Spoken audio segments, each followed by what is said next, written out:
Hello everyone, welcome back to my channel. আমি সুজয় রায়। আজকে এই ভিডিওতে আমরা ব্রেক অ্যান্ড কন্টিনিউ নিয়ে আলোচনা করব। সো লুপের মধ্যে ব্রেক অ্যান্ড কন্টিনিউ কিভাবে কাজ করে সেটা আমরা দেখব। সো ব্রেক কিভাবে কাজ করে? ব্রেক হচ্ছে ব্রেক করে লুপটাকে, break the loop or come out from the loop. অর্থাৎ যে লুপটা চলতেছে সেটাকে ব্রেক করে ফেলে এবং লুপ থেকে বের হয়ে আসে। আমরা সহজ ভাষায় বললে লুপ থেকে বের হয়ে আসে, লুপের আর কোনো কাজ করেই না। আর কন্টিনিউ কি? Skip the part after continue and start the loop again. অর্থাৎ এখানে কন্টিনিউ কি কাজ? কন্টিনিউ কাজ করবে হলো তার নিচে যখন যে পার্টটা থাকবে সেই পার্টটা সে স্কিপ করবে। কন্ডিশন একটা দেওয়া থাকবে, কন্ডিশনটা যদি স্যাটিসফাই করে তাহলে নিচের পার্টটা স্কিপ করবে আর লুপটা আবার শুরু করবে, লুপে গিয়ে আবার শুরু করবে। সো এটা কিভাবে কাজ করে আমরা প্র্যাকটিক্যাল দেখে আসি। সো প্রথমে আমরা একটা আই নিয়ে ভ্যালু নেব।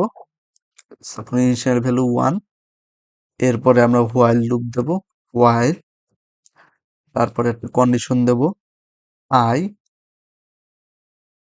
লেস দেন ইকুয়ালস টু 5 হলে আমরা প্রিন্ট করব আইটাকে, অ্যান্ড দেন কন্ডিশন দেব ইফ যদি আই ইকুয়ালস টু 3 হয় তাহলে আমরা ব্রেক করব অ্যান্ড দেন ইনক্রিমেন্ট করব I plus equals to 1। So এটা যদি আমরা রান করি তাহলে 1 2 3 দেখাচ্ছে। এখন কিভাবে 1 2 3 আসতেছে আমরা সেটা দেখে নিই। প্রথমে i এর ভ্যালু 1, 1 এর পর আমরা হোয়াইলে গিয়ে চেক করব 1 কি লেস দেন নট ইকুয়াল 5 কিনা। 1 লেস দেন 5, তো আমরা কন্ডিশন যেহেতু স্যাটিসফাই করছে সেহেতু আমরা প্রিন্ট করতে পারি আই প্রিন্ট করলাম 1। 1 এর পরে আমরা ইফে গিয়ে চেক করতেছে যে ইফ আই ইকুয়ালস টু 3 নাকি 1 কি 3 ইকুয়ালস টু না, তাহলে এই কন্ডিশনটা স্যাটিসফাই করবে না, মানে ব্রেকটা কাজ করবে না। আয়ের ভ্যালুটা ইনক্রিমেন্ট করবে 1 করে, তাহলে 1 করে ইনক্রিমেন্ট করলে কত হবে? 2 হবে। সে আবার লুপে যাবে, লুপে গিয়ে চেক করবে যে 2 কি লেস দেন ইকুয়ালস টু 5 কিনা। হ্যাঁ, 2 less than equals to 5, so আবার 2 প্রিন্ট করবে, যেমনটা এখানে 2 প্রিন্ট করছে। তারপর আবার চেক করবে i ইকুয়ালস টু 3 কিনা। না, 3 না, 2 ইকুয়ালস টু 3 না, ফলস এটা। সে তো আবার ইনক্রিমেন্ট করবে i প্লাস ইকুয়ালস টু 1, যেটা কিনা 3। এখন আবার হোয়াইল লুপে যাবে, তারপর আবার চেক করবে যে 3 কি লেস দেন ইকুয়ালস টু 5 কিনা। হ্যাঁ, 3 লেস দেন ইকুয়ালস টু 5, তো এখানে i প্রিন্ট হচ্ছে বা 3 প্রিন্ট হচ্ছে, আমরা এখানে 3 প্রিন্ট করতে দেখতে পাচ্ছি। এখন ইফে গিয়ে চেক করতেছে যে i ইকুয়ালস টু 3 কিনা। 3 কি ইকুয়ালস টু 3? হ্যাঁ, অবশ্যই 3 ইকুয়ালস টু 3। সেই ক্ষেত্রে এখানে ব্রেকটা কাজ করবে আর পুরো লুপটা ভেঙে দিয়ে বাইরে চলে আসবে। আমরা এখানে ডাইরেক্ট লিখে দিতে পারি এই ওয়াইল লুপটা কিন্তু এইখান থেকে, এই যে খেয়াল করুন আমার মাউসের এইটা এইখান থেকে শুরু হচ্ছে, ওয়াইল থেকে শুরু হয়ে এই যে 6 নাম্বার লাইন পর্যন্ত এসে থেমে যাচ্ছে। এই 6 নাম্বার লাইন পর্যন্ত এসে থেমে যাচ্ছে। এরপরে লুপের বাইরে গিয়ে আমরা যদি এই শুরু থেকে কোনো কিছু লিখি, সাপোজ প্রিন্ট এন্ড এন্ড, এটা কিন্তু লুপের ভিতরের কোনো পার্ট না, এটা কিন্তু লুপের বাইরের পার্ট। সো আমরা যদি এখন প্রিন্ট করি তাহলে এখানে 1 2 3 আসার পর এন্ড চলে আসবে।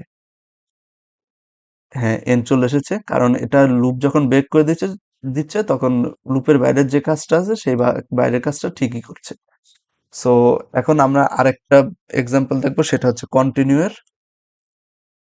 এটা 1 1ই রাখছি, লেস দেন ইকুয়ালস টু 5 রাখছি, আই রাখছি। আমি এই ইনক্রিমেন্টের ভ্যালুটাকে উপরে নিয়ে যাচ্ছি,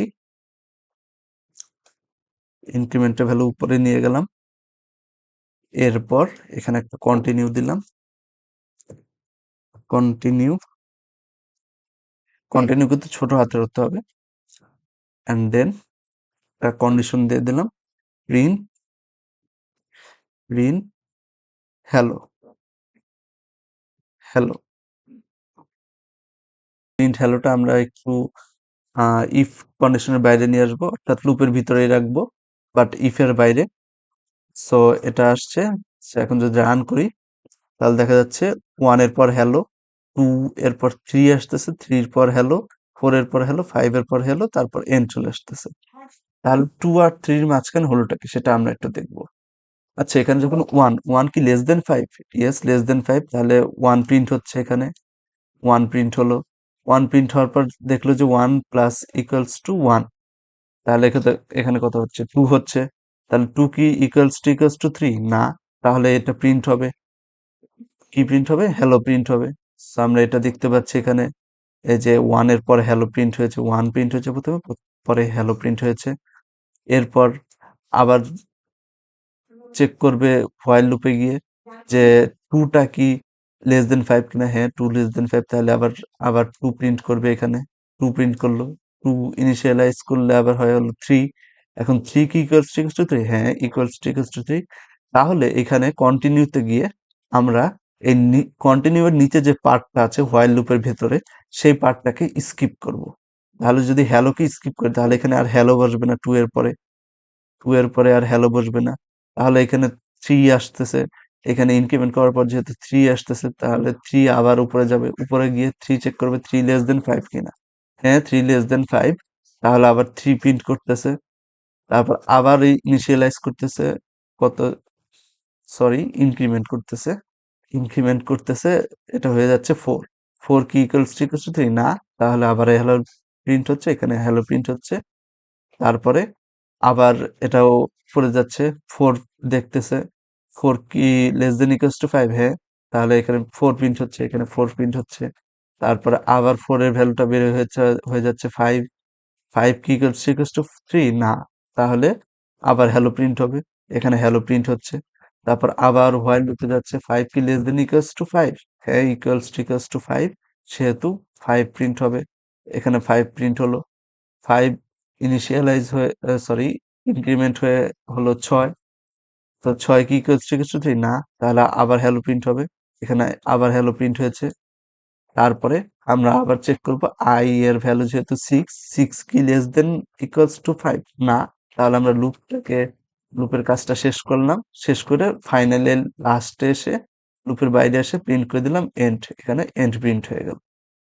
আশা করি এই জিনিসটা বোঝা গেছে যে ব্রেকের কাজ কি আর কন্টিনিউ এর কাজ কি। কন্টিনিউ এর কাজ হচ্ছে এই নিচের পার্টটা স্কিপ করা যখন এই কন্ডিশনটা স্যাটিসফাই করতেছে। আর ব্রেকের কাজ হচ্ছে পুরো লুপ থেকে বের হয়ে আসা। আজকের ভিডিও এই পর্যন্ত। আমার ভিডিওটা যদি ভালো লেগে থাকে please subscribe to my channel. ভিডিওটাকে প্রচুর লাইক দিন, শেয়ার দিন, কমেন্ট করুন। আপনাদের কোনো কোয়েরিজ থাকলে বা কোন বিষয়ের উপর ভিডিও চান সেই বিষয়ে লিখে পাঠাতে পারেন। আর এতে আমাদের উৎসাহ বেড়ে যায়। So thank you so much.